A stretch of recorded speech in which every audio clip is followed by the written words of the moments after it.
Hi, welcome to Tavish kitchens. நீங்கள் இன்றைக்கி பார்க்க போகிறது உளுந்தக்களி. உளுந்தக்களி வந்து எப்படின்னா பாரம்பரிய ஃபுட்டு தான் சொல்லுவாங்க. இது வந்து நம்ம வீட்டில் நம்ம மோஸ்ட்லி இது செய்ய மாட்டோம்.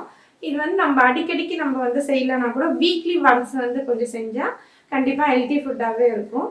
மோஸ்ட்லி நம்ம எப்படின்னா இந்த களின்றது ஸ்வீட்டு அந்த மாதிரிலாம் போட்டு செஞ்சு கொடுக்கறதுனால பசங்க இப்போ இருக்கிற பசங்க சின்ன சின்ன பசங்களுக்கெல்லாம் இப்போலேருந்தே கொடுக்க ஆரம்பிச்சோம்னா கண்டிப்பாக அவங்க ஃப்யூச்சரில் கொஞ்சம் ஸ்ட்ரென்த்திங்காகவே இருப்பாங்க. ஸோ ஆனால் மோஸ்ட்லி இப்போ லேடிஸும் சாப்பிட்லாம், ஜென்ஸும் சாப்பிட்லாம். ஆனால் இருந்தாலும் லேடிஸும் ரொம்ப மோஸ்ட்லி பேக் பெயின்லாம் ரொம்ப பேருக்கு இப்போ இருக்கிறதுனால அதனால லேடிஸும் சாப்பிடணும். குழந்தைங்களுக்கு வாரத்தில் ஒரு நாள் இது கண்டிப்பாக நீங்கள் செஞ்சு கொடுத்தீங்கன்னா அவங்க இப்போத்துலேருந்தே கொஞ்சம் ப்ரிப்பரேஷனெல்லாம் கொஞ்சம் நல்லாவே ஸ்ட்ரென்த்தனிங்காக இருப்பாங்க. நம்ம வெளியிடி வாங்கி கொடுக்கறதோட நம்ம இது அடிக்கடிக்கு நம்ம இதை பண்ணலைன்னா கூட வீக்லி ஒன்ஸ் பண்ணி கொடுத்தா கூட அது கண்டிப்பாக ஸ்ட்ரென்த்தனிங்காகவே இருக்கும். வாங்க வீடியோக்குள்ளே போகலாம். உளுந்தக்களிக்கு தேவையான பொருட்கள்: உளுத்தம்பருப்பு 1 கப்பு, கருப்பு கவுனி அரிசி, கருப்பு கவுனி அரிசியும் சிகப்பு அரிசியும் நான் இந்த 1 கப்புக்கு 1/4 பாகம் 2 சேர்ந்த மாதிரி எடுத்திருக்கேன். 4-5 பல் ஏலக்காய், நாட்டு சக்கரை. ஸோ நம்ம இது நார்மலாக சக்கரைலாம் யூஸ் பண்ணக்கூடாது. இந்த ஒரு உளுத்தம்பருப்புக்கு இந்த நாட்டு சக்கரை 1 கப்புக்கு 1.5 கப்பு நான் எடுத்திருக்கேன். உங்களுக்கு ஸ்வீட் அதிகமாக தேவை அப்படின்னா 2 கப்பு கூட எடுத்துக்கலாம். இது நல்லெண்ணெய். இது ரெண்டுமே நம்ம வாஷ் பண்ணி எடுத்துக்கணும். இது 1க்கு 2 வாட்டி வாஷ் பண்ணி எடுத்துக்கணும்.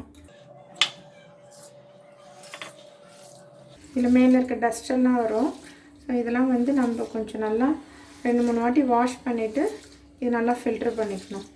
இது நம்ம வாஷ் பண்ணி எடுத்துட்டோம். இந்த மாதிரி நல்லா தண்ணியே இல்லாமல் ஃபில்ட்ரு பண்ணிக்கோங்க. இது இப்படியே ஒரு 5 மினிட்ஸ் இல்லை 10 மினிட்ஸ் நல்லா கொஞ்சம் ட்ரை ஆகும். ஸோ ட்ரை ஆன பிறகு அதுக்கப்புறம் நம்ம ஃப்ரை பண்ணலாம். கேஸ் ஆன் பண்ணிக்கலாம்.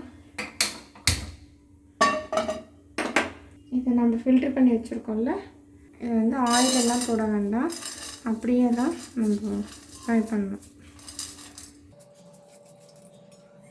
ஸ்லோ ஃப்ளேம்லேயே வச்சு ட்ரை பண்ணுங்கள். ஸ்லோவாக வச்சே பண்ணலாம். நல்லா கொஞ்சம் ட்ரையாக வர வரைக்கும் வெயிட் பண்ணுங்கள். ஸ்லோவிலே வச்சு பண்ணலாம். இது நம்ம ஃப்ரை பண்ணும்போதே ஒரு ஸ்மெல்லு வரும். உளுத்தம்பருப்பு, அந்த அரிசி அதெல்லாம் சேர்ந்த மாதிரி நல்ல ஒரு வாசனை வரும்.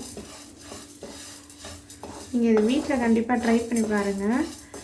பசங்களுக்கெலாம் இப்போ இருக்கிற பசங்களுக்கெலாம் ஸ்ட்ரென்த்தே கிடையாது. இதெல்லாம் நம்ம வாரத்தில் ஒரு நாள் நம்ம இதை பிள்ளைங்களுக்கு செஞ்சு கொடுத்தோம்னா கண்டிப்பாக அது ஸ்ட்ரென்த்தாக இருக்கும். களியெலாம் பசங்க சாப்பிட்ணுன்னா ரொம்ப கஷ்டப்படுவாங்க, பிடிக்கவும் பிடிக்காது. ஸோ அதனால் நம்ம இந்த மாதிரி செஞ்சு கொடுத்தோம்னா ஸ்வீட்டும் கலந்து எல்லாமே இருக்கிறதுனால கொஞ்சம் இன்ட்ரெஸ்டிங்காகவும் இருக்கும், சாப்பிடவும் அவங்களுக்கு பிடிக்கும். இது நல்லா அந்த ஈரப்பதெல்லாம் நல்லா போகிற வரைக்கும் கொஞ்சம் அப்படியே ட்ரை பண்ணி வதக்கிட்டுருங்க. இது இந்த பதம் போதும். நல்லா ட்ரை ஆகிடுச்சு. நம்ம மிக்ஸி ஜாருக்கு மாற்றிட்டு கிரைண்ட் பண்ணலாம். இது மிக்ஸி ஜாரில் மாற்றிருக்கேன். நல்லா ஆற விட்டு அரைங்க, இல்லைன்னா நம்ம அந்த சூட்டோடு அரைச்சோன்னா ரொம்ப கட்டி ஆகிடும். ஸோ இது கூட நம்ம 4 பல் ஏலக்காய் போடுறேன். நான் கிரைண்ட் பண்ணிட்டு வந்துடுறேன். இந்த பாத்திரத்தில் இதில் கொட்டிக்கோங்க. எந்த பாத்திரத்தில் செய்கிறீங்களோ அந்த பாத்திரத்தில் கொட்டிக்கோங்க.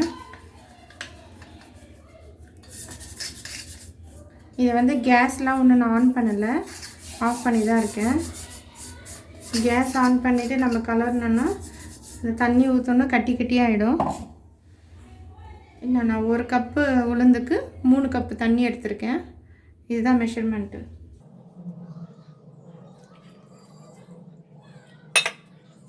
இதை ஆஃப் பண்ணி தான் கலர்றேன். கேஸில் ஆன் பண்ணாதீங்க. இது கட்டி இல்லாமல் நல்லா கலரிக்குங்க.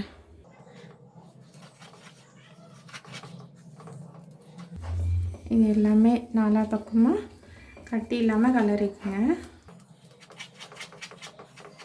இது அவ்வளோவும் பிள்ளைங்களுக்கு கண்டிப்பாக ஸ்ட்ரென்த்து இது வாரத்தில் ஒரு நாள் அப்படி செஞ்சு கொடுத்தீங்கன்னா கூட கண்டிப்பாக சாப்பிடுவாங்க. பாருங்கள், தண்ணி ஊற்றி கலந்துட்டேன். கட்டி இல்லாமல் கலந்துக்கணும். இந்த அளவுக்கு இருந்தால் போதும். இதுக்கப்புறம் நம்ம கேஸ் ஆன் பண்ணிக்கலாம். நம்ம கேஸ் ஆன் பண்ணிட்டேன். இதுக்கப்புறம் நம்ம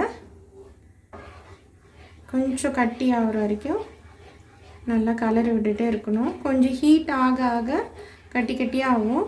அதனால் கை எடுக்காமல் அப்படியே கலரிட்டே இருக்கணும். இந்த மாதிரி கட்டி ஆகுது பாருங்கள். இந்த கட்டி ஆகிடுச்சுன்னா கை விடாமல் கலருங்க. இந்த கட்டி ஆகிடுச்சுன்னா அப்புறம் அந்த களி வந்து கட்டி கட்டியாக இருக்கும். அங்கங்கே கட்டி இல்லாமல் அப்படியே கலர்ந்து ஓரத்தில் இந்த மாதிரிலாம் எடுத்து நம்மளை கலரணும். இது நல்லா இந்த பதத்துக்கு வந்தால் போதும். நம்ம இதுக்கப்புறம் நாட்டு சர்க்கரை யூஸ் பண்ணிக்கலாம். நான் 1.5 கப்பு எடுத்துருக்கேன்.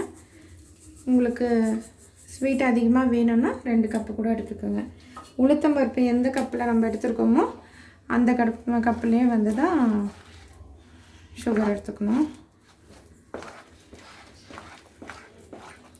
இது பார்க்கவே எவ்வளோ அழகாக இருக்குது பாருங்கள்.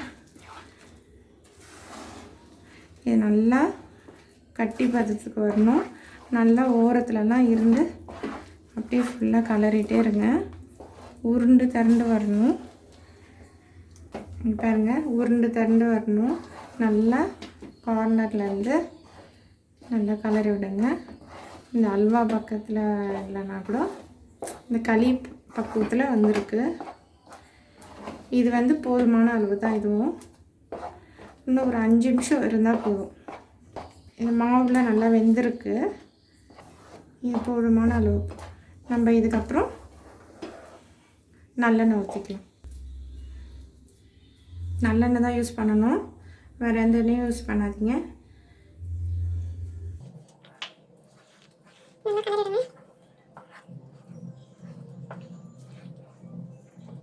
இது போதுமான அளவு தான்.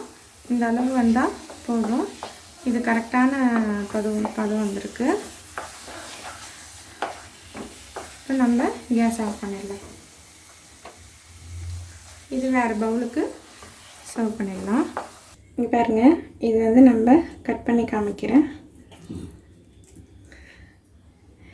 இந்த அளவு போதுமானது. இது உண்மையிலே நல்லா டேஸ்ட்டாகவும் இருக்கும்.